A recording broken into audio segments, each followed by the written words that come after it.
Welcome to you as we now break open the Word as found in the Gospel for the 30th Ordinary Sunday. And we have a collection of people in and around Otago today. David Toombs from the theology program at Otago University. Great to have you back. You'll have a little bit of insight information for us and background in a moment. John Franklin over Saddle Hill from me in Mosgiel, and Judy just down the harbour from me in one of those bays beyond Carey's Bay. Great to have the three of you with us. And David, a little bit of background to this quite well-known passage. Thanks, Michael. Three quick points. The first one is about location. Where are they? And that's a little bit vague, but the important point, I think, is it's towards the end of Luke's extended account of the journey to Jerusalem, which goes from Luke 9 to Luke 19. So it's towards the end of that. And it's likely that they're somewhere in Judea, fairly close to Jerusalem. The next sort of clue we're given is they're in Jericho. Now, this is important because the status of a tax collector is slightly different in different parts of the country. So it's very likely that we're talking about the status of a tax collector in Judea as opposed to Galilee. So that's the first point of background. Second point about the material, it's distinctively Lucan material. That's to say, it's not shared by the other Gospels. So this is a distinctively Lucan passage of teaching. And then thirdly, and very quickly, the thematic context to understand the ideas in relation to each others. It follows another parable on prayer, which is given in Luke 18, 1-8, the parable of the widow and the unjust judge. And some commentators suggest, well, that's why it's placed here, because it seems to follow on. The theme is prayer, and in some ways disruptive ideas about prayer, a slightly unexpected take on it. But thematically, it's placed perhaps more closely to Luke 15, the theme of God's mercy, which is going to come through in this parable. And then finally, a small detail, 18:14 is a doublet and an echo of Luke 14:11. So quite distinctive language coming through here. So that's the background. Thanks, David. And one of the things we're finding about Luke as we've been journeying through this year is that he doesn't leave us in any comfortable places. And I think you're hinting at that already. There's going to be some challenges here indeed. Let's go to you, John, and ask where you personally find the challenges in this passage. Yeah, challenge. I can see three. First of all, it's very easy to think I am not like that awful Pharisee. I don't go around blowing my own trumpet. I don't try to impress people with what I do or how I am or what I say. I am aware of those who are a bit down on themselves, and I'm compassionate. And I do know right from wrong, and I seek to do what is right. I'm not like that Pharisee. That's a trap. The second trap is we can be like the Pharisee, because I can say I'm not like some of those stupid people who've been elected in the local body elections who are going to do stupid things. I'm not like those stupid people who overspend their credit cards and get into impossible debt. I mean, I don't belong to any of those stupid churches who don't even know what a lectionary is, let alone what season of the Christian year it is. And I'm not part of any stupid groups of people that bash each other. I mean, we can be like the Pharisee in our unthinking judgment when I can be so much better than hundreds of people, honestly and truly. The third trap I see is judging without checking. The Pharisees do tend to get very bad press. But by and large, the Pharisees were good guys. They did tithe, they were compassionate, they gave to the poor, and they strictly and very faithfully observed what they thought the Lord required of them in the law. So there is the trap of judging without checking. Yes, indeed. And they do get bad press, and we'll probably touch on that again later. It's something that's dear to my heart, as was all you said, John. So let's hear from Judy and where this challenges you. Well, it's the same sort of challenge as John, actually. I too sort of think, oh, look, I'm not an adulteress. I tithe, I go to church, and all this sort of thing. But it's the fact that I do judge. there was a spate of people who slashed tires in Port Chalmers, and I thought, how mean, how horrible, da da da da. But I don't know any of those people who slashed the tires. I don't know where they come from. I don't know what would even make them want to do something like that. They don't need my judgment. They don't need my antagonism. Nobody does, actually. So, like you, John, it's the fact that I so readily, even though I think I'm very liberal and very accommodating and very everything else, but I don't like my comfortable life being disrupted. So I am judgmental, and I am like the Pharisee. And this parable of Jesus was very clever because he knew that some of his audience would be good and faithful people, etc., and he was picking them up on it. Yes, indeed. So David, now let's hear your kind of personal encounter with this passage.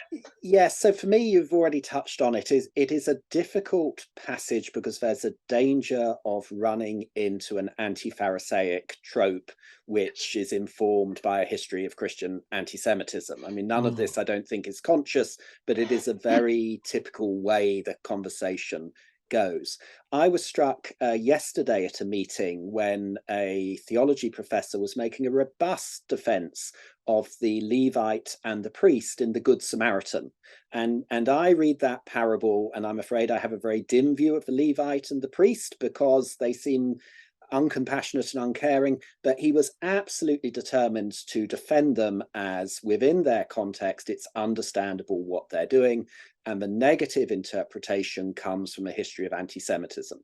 Now, in this parable, I think the Pharisee is clearly not a sympathetic figure. He's not presented sympathetically, but the challenge for danger is not to be misled by a history of anti-Semitism in being unduly judgmental on him. So a critical look at our own past. And I want to come back now to Judy because we've all acknowledged, except me, I've kept out of this very carefully, but on the whole, we all do acknowledge that we have the ability to be judgmental. I want to hear some good news because I feel a little bit in this morass. I suppose the good news is the tax collector who really did understand how wrong he'd gone. I mean, I don't know about the difference between a Judean tax collector and a Galilean one, and maybe what the difference is, but we all somehow know tax collectors didn't get paid. They could skim off the top of the taxes that they demanded of people, so that they were really open to being exploitative and greedy, and therefore they weren't liked by anybody at all. And apart from that, they were working for the enemy and by gathering taxes. So we've got this poor chap who's an social outcast, and he knows it, and he's not happy about it. And he is genuinely coming to prayer as knowing that he is stuffed up. His life is a mess, and he has no smugness about his life. He is just so aware of his sinfulness and his status, and he throws himself on God's mercy. And that is just such a wonderful thing for him to have done. And then, of course, we know that he is forgiven. And who knows if he changes his life or not? We don't know. Anyway. Well, let's hear from you, David, because you may want to give me a second or two unpacking the two different types of tax collector too. And then good news here, please. Yeah, sure. Thanks, Michael. So as Judy says, and is absolutely right, tax collectors were hated and despised because they were often corrupt. The way they were paid was on commission, and of all the ways to encourage bad practice, getting your tax collector to be paid by commission obviously drives up taxes. The slight difference between working in Galilee and working in Judea is in Judea you're working directly for the enemy, the Romans. So there's a much stronger political dimension to what you're doing, whereas in Galilee you're indirectly working for the Romans, but you're more directly working for the client state king, who is at least notionally more Jewish. So there's less of a political collaborator aspect to being a tax collector in Galilee than a tax collector in Judea. But that side of it. In terms of, well, where is the good news in this? I think it is the fact that the tax collector is so self-aware and is recognizing that life has gone desperately wrong. Now, we're not directly told that life has gone directly wrong because of their tax collecting role. That seems to be the implied suggestion, but we don't know directly.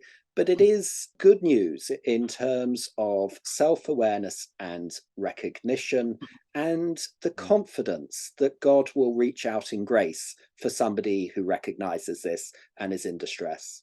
And I'm clearly hearing this word grace coming through, which we'll no doubt hear a little bit more of as well. So, John, for you, when you look for good news here. I'm aware again of the genius of Jesus' storytelling. And you think, did he observe something like this that prompted him to create the story? In his story, we have the tax man who, as a Jew, will know at least something of the sacred scriptures. And the scriptures speak dozens and dozens and dozens of times of the mercy and compassion of God. So somewhere deep within him, he knows something of that. That's good news for him and good news for us. And I note there he is, have mercy upon me, a sinner. There is a tendency, I think, in the tax man and everybody else to bash up on ourselves. But here he is making this positive choice to throw himself onto the mercy and love and compassion of God. Nothing else, no justifications, no explanations, no self-excusing, throws himself onto the mercy of God. And I think for us, we can look at others, and as we were talking about judgmentalism and whatever else, the good news is we can look at others and say, there but for the grace of God go I. Blessed be God who in his mercy is holding me fast. Absolutely. So let's stay with you while you're on a roll, John, because I want to hear an application in the community that you find yourself in. So what, as we've spoken about, to be aware of where we are slipping unconsciously into judgmental attitudes. But I think another significant so what is to ask ourselves, who are we talking to when we pray? Okay. The tax man has only 6 words, and the 3 nouns are God, mercy, and sinner. So I think a so what here is to lift our eyes, to lift our hearts, to open ourselves to the presence of God and the others that we may have been judging, and to lift our eyes and hearts to remember in our prayer, it is God we are attending to, making space for and encountering. Let's hear from you, Judy. So what? As John says, the so what is that when I truly talk to God, and oh gosh, there's one of my cats again. The so what is that to truly be present and pray properly to God, we are made right. And there's nothing better than being right with God. It's not smugness, it's a sense of deep well-being. And that only comes from God. And the darling old tax collector left there being right with God. I mean, he must have been so happy and so joyful and peaceful and all those other things that the Holy Spirit and God gives us. Absolutely beautiful image. The last word, David, for you, the sense of so what? For me, I was really struck by John's point that there are only 6 words uttered by the tax collector, and yet we get such a powerful impression here. And I think that's because we're also told that he was beating his breast. And actions convey a huge amount. And I suppose that's part of my so what that I would like to ask the tax collector. He's been justified, he's gone home. So what? We know of another tax collector who had a not very different encounter, who had a really clear so what. He would then make restitution. Zacchaeus would make restitution to those who had cheated. Now, my huge hope would be that's the bit which hasn't been stated here, that the tax collector won't just take the justification, but will commit to restitution. So the so what for us is, in response to grace, how do we then respond to grace, not just to receive it, but then to extend it to others and to share in grace with others? So Judy, John, David, breaking open the gospel reading for yet another Sunday. Thank you so much for a beautiful passage, beautifully explored. Thanks.